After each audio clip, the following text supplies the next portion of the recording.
Le désir. Qu'est-ce que vous désirez? Voyez?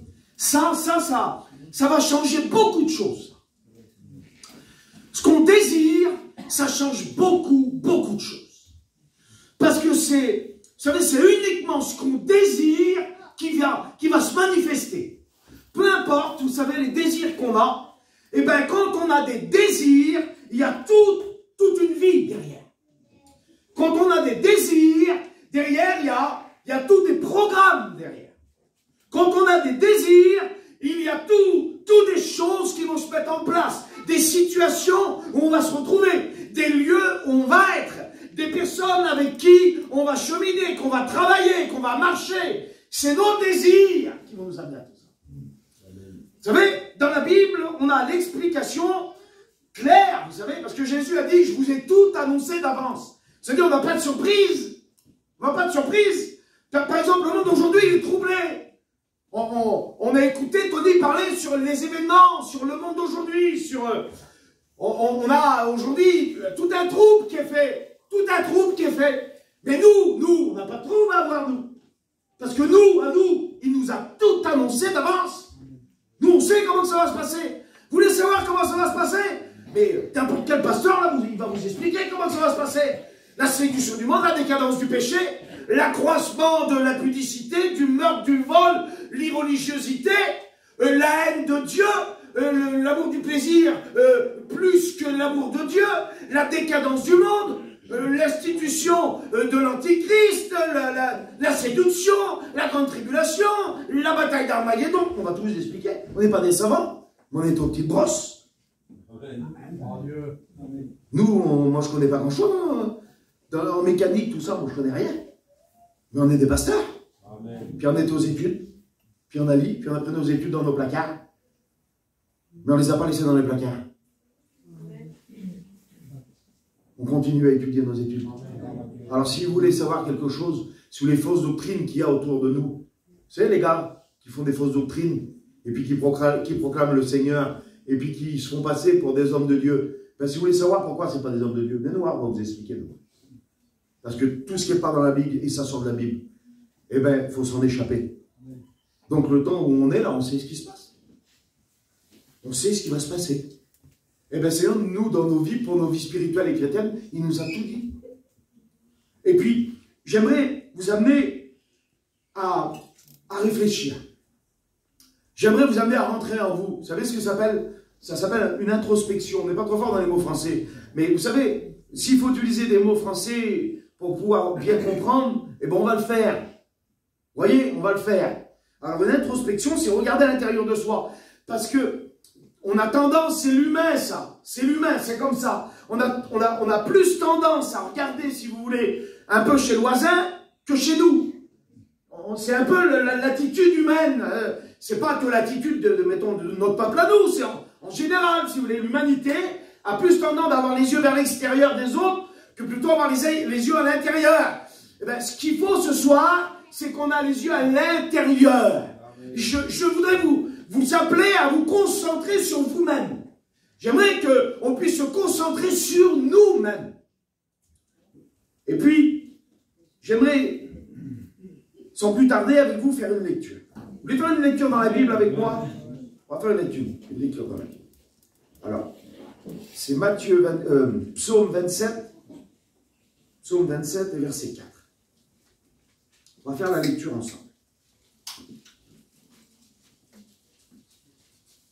Je vais mieux, j'ai oublié les lunettes dans la chambre de l'hôtel, mais normalement je vais pouvoir arriver à lire quand même.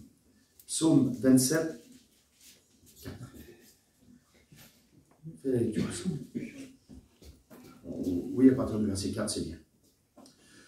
Écoutez ces mots. Je demande à l'Éternel une chose que je désire. Ce qu'elle a dit, la sœur. J'ai vu le désir qu'on a. Le désir de l'œuvre de Dieu. Et tout va dépendre du désir. Alors voilà ce que cet homme a écrit. Je demande à l'Éternel une chose que je désire ardemment. Voilà ce que je demande à Dieu. C'est une chose que je désire. C'est déjà pas mal de désirer quelque chose. C'est déjà bien, frères et sœurs, de désirer quelque chose. Vous savez, il y a aimer quelque chose, il y a vouloir quelque chose, mais il y a désirer. Désirer, c'est autre chose. Désirer, ça va plus loin.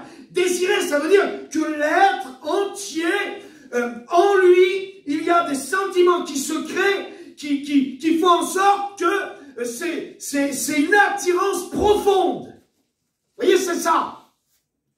Je désire, je demande à l'Éternel une chose que je désire ardemment. Et il y a autre chose qui vient en plus se greffer. Et quand on voit ardemment, si vous voulez, c'est profondément, véritablement, sincèrement,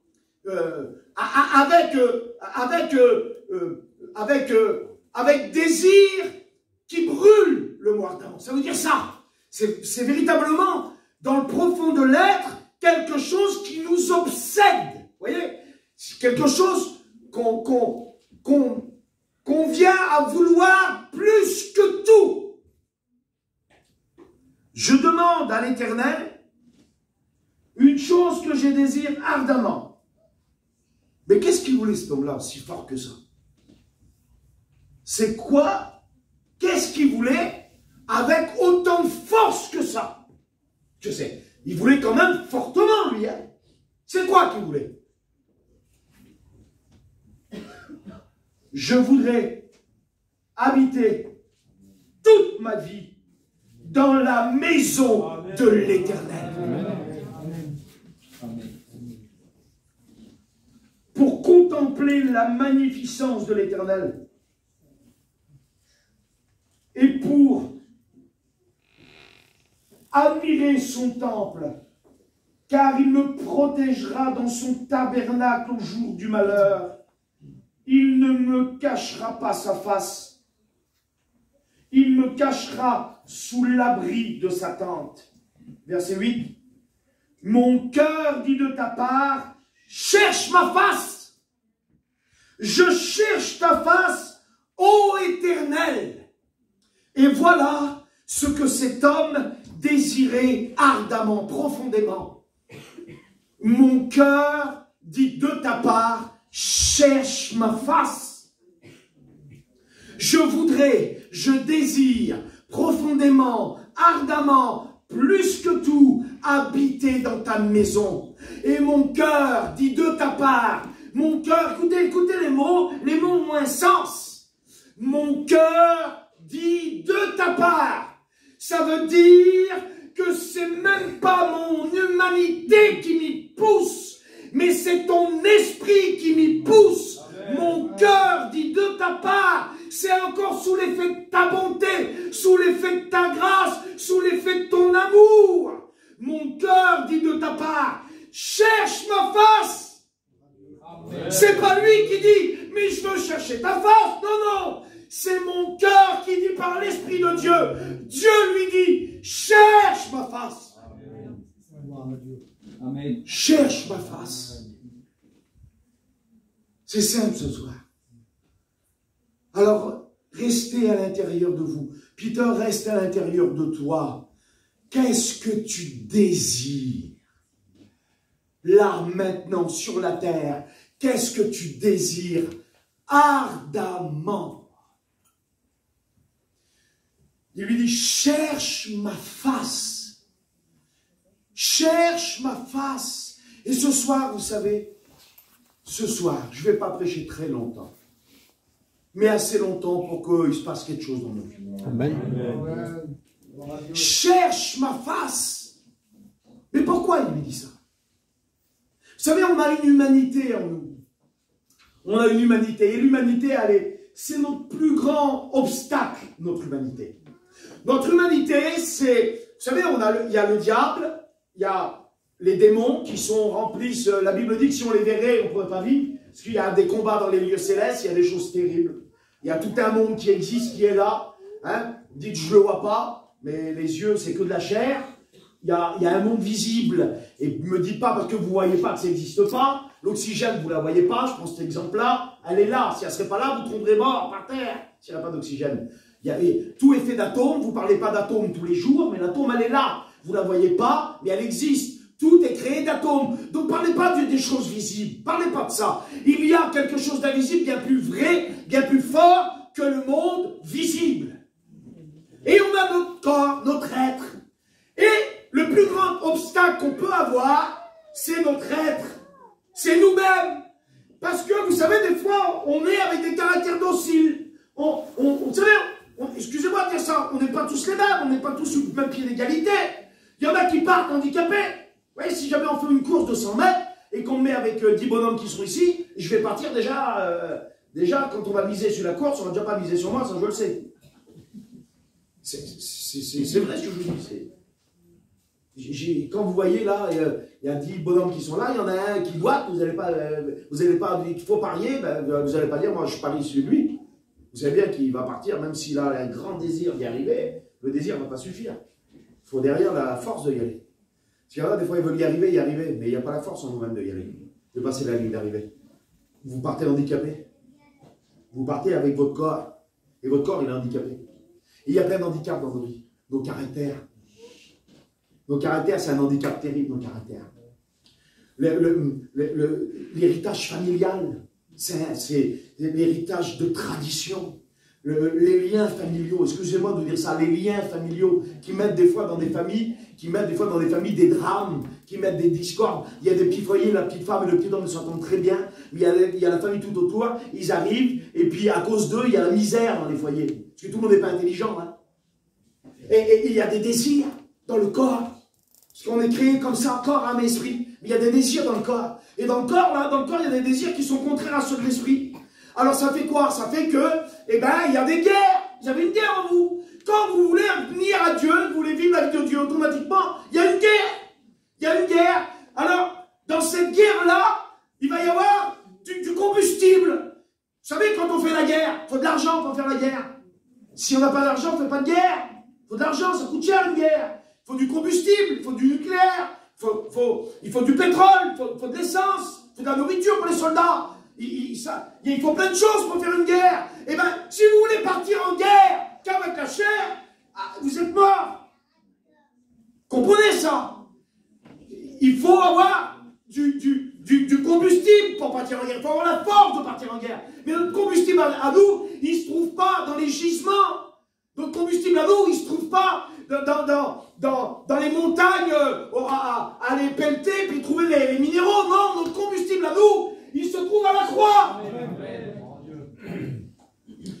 Et puis, à la mesure où on va aller chercher ce combustible-là, va dépendre notre vie.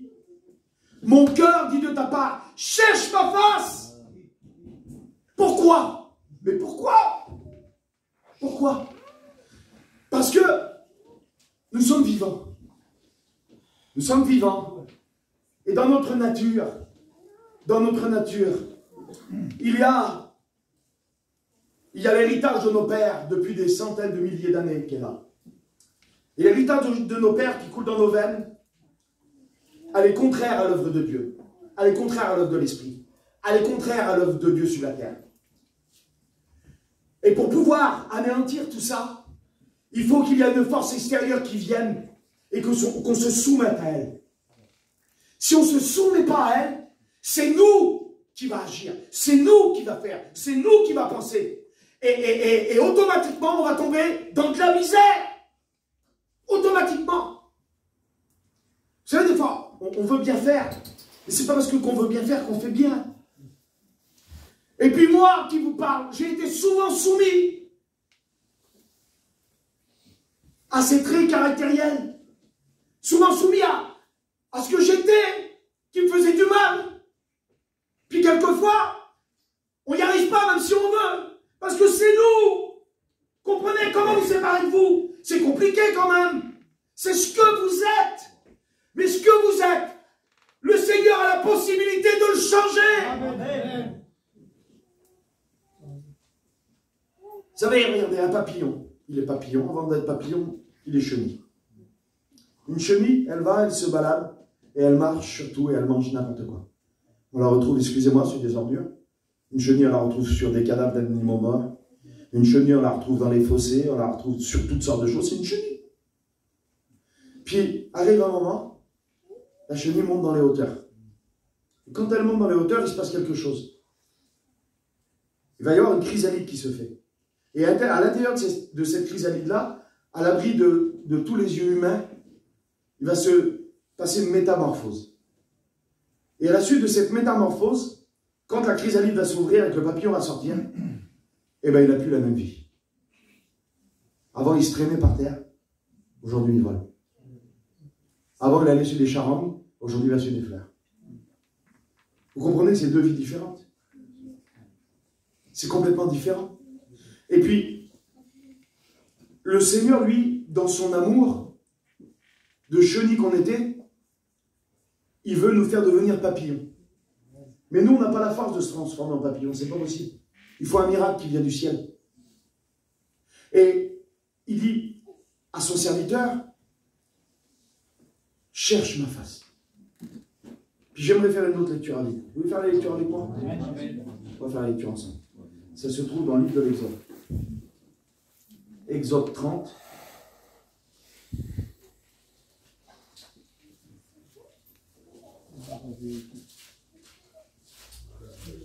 Vous me suivez? C'est pas compliqué.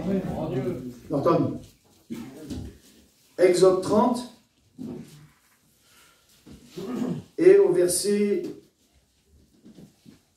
20. La lecture ensemble.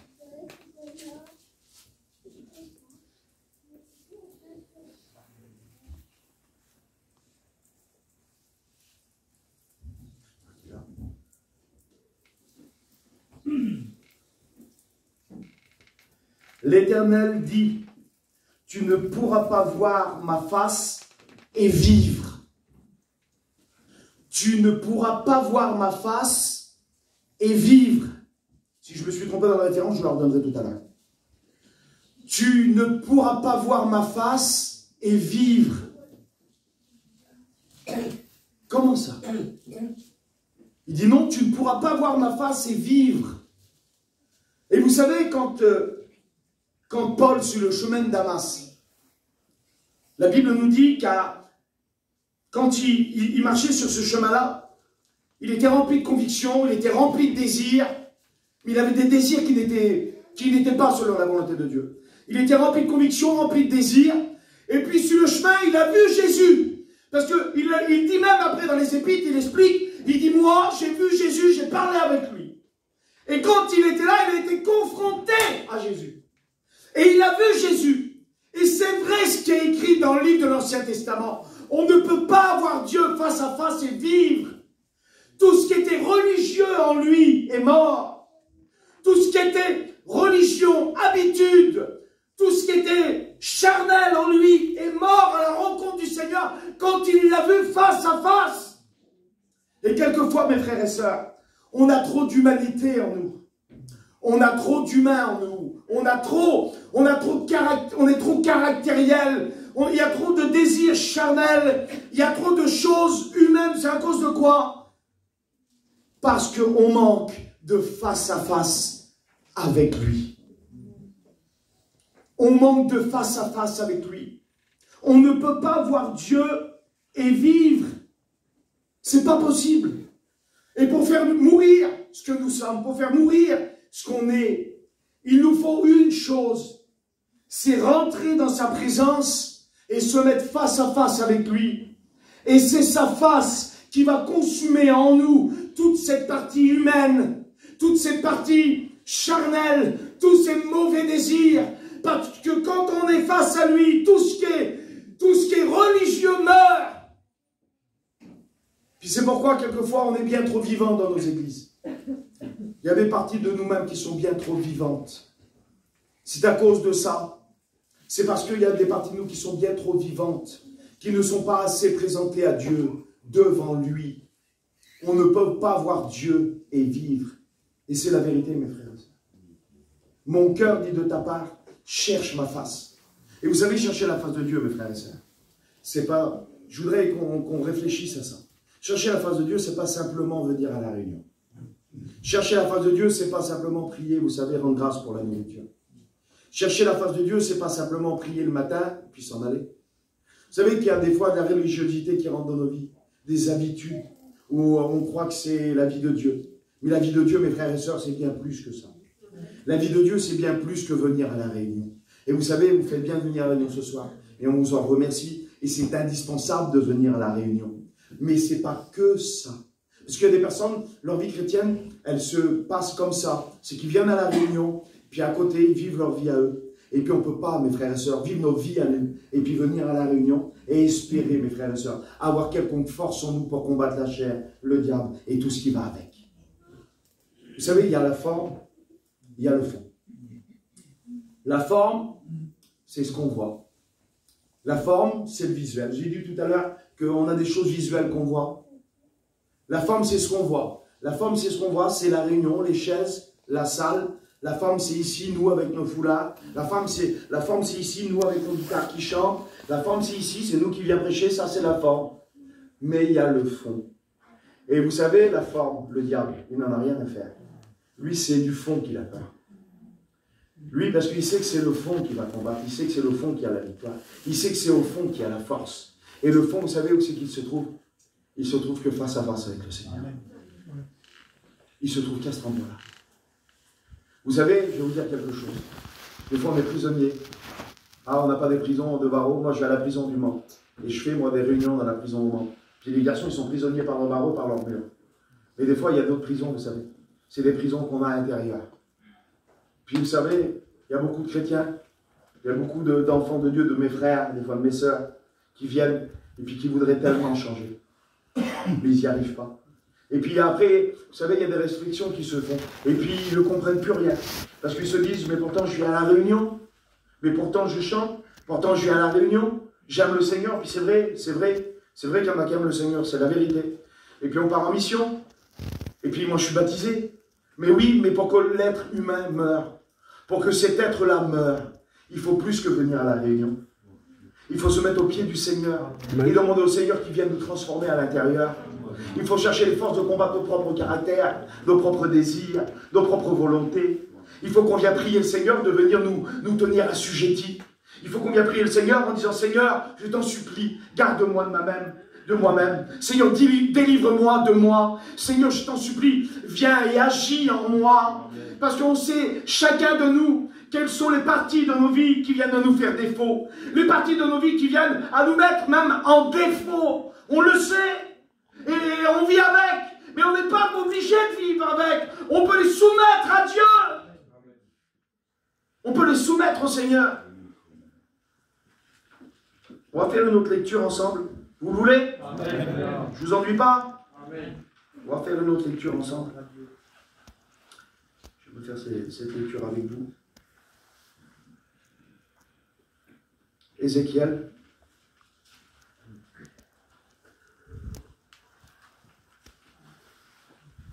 Là, normalement, je ne me suis pas trompé, si je me suis trompé tout à l'heure.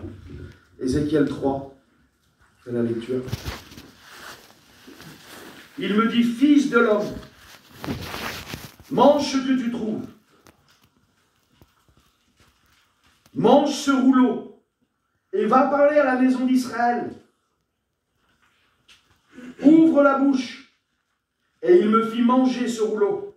Il me dit, fils de l'homme, nourris ton ventre et remplis tes entrailles de ce rouleau que je te donne. Je le mangeai et il fut dans ma bouche doux comme du miel. Il me dit, fils de l'homme, va vers la maison d'Israël et dis-leur mes paroles. Dis-leur mes paroles. Mange ce que tu trouves. Et je vais vous dire quelque chose d'élémentaire, mes frères et sœurs. Quelque chose de très simple. Mange ce que tu trouves. Et nous trouvons exclusivement ce que nous cherchons. Et nous nous nourrissons de ce que nous trouvons. Je le répète. Mange ce que tu trouves. On trouve que ce qu'on cherche. Et on se nourrit que ce que l'on trouve. Parce que notre nourriture, vous savez, Jésus disait, ma nourriture est de faire la volonté de celui qui m'a envoyé. C'est ma nourriture. C'est mon désir. C'est ce que je désire. C'est ce que je t'ai parlé tout à l'heure. C'est ce que je désire. Mange ce que tu trouves. Et ensuite, va et parle. Parce que mes frères et sœurs, vous savez, la Bible dit qu'un homme ne peut partager ou une femme ne peut partager que ce qu'elle a reçu. Et puis en recevant, nous partageons. Et la seule nourriture qui va donner la vie, c'est celle qui nous a donné la vie à nous, celle que nous avons reçue. Mange ce que tu trouves. Mes frères et sœurs, de quoi nourrissons nos vies? De quoi nos vies sont nourries? Quelle est la nourriture de nos vies journalières? C'est simple ce soir la prédication. Je n'ai pas de grands mots, pas de grandes notes, il n'y a pas de grandes phrases. Mais il y a des choses essentielles pour nos âmes. Qu'est-ce qu'est la nourriture de nos vies? Vous savez, souvent dans mes prédications, souvent je dis des vérités. Vous savez, des vérités, des fois, c'est dur à les entendre. Puis moi, je ne suis pas ici pour faire... Je ne suis pas un moraliste. Je ne suis pas ici pour vous faire la morale. Mais si je vous dis des vérités, c'est parce que la Bible, elle dit la vérité. Et puis, vous savez, des fois, on attend des prédications qui sont spectaculaires, avec des mots, des ci, des là. Alors qu'on a simplement besoin de pain. On a simplement besoin de chercher la face de Dieu. Des fois, vous savez, on est venu là ce soir, puis on a dit, ben, je voudrais vraiment que tu me parles, puis j'ai besoin de ci, j'ai besoin de là. Mais le problème, c'est pas du côté de Dieu, parce que Dieu te parle. Et chaque réunion, il parle. Le problème, c'est toi, ce que tu fais dans ta vie, et les désirs que tu as. Et où il se porte tes désirs. Il faut chercher la face de Dieu pour pouvoir être épanoui dans sa vie chrétienne. Il faut se mettre au pied de son lit, chercher la face du Seigneur. Écoutez ces mots. Il faut se mettre au pied de son lit, chercher la face de Dieu. Et demander au Seigneur qui vient faire mourir en nous tous les traits caractériels, les choses de nos vies qui viennent nous pourrir la vie et pourrir la vie des autres. Les désirs profonds qu'on a qui sont contraires à ceux de l'esprit. Les désirs charnels qui viennent nous faire du mal et qui font la guerre à l'âme. Ça se règle au pied du Seigneur dans notre chambre, face à lui. La deuxième chose, c'est de se nourrir de sa parole. La deuxième chose, c'est de se nourrir de sa parole. De se nourrir de la communion fraternelle. De se nourrir, vous savez, de cette nourriture.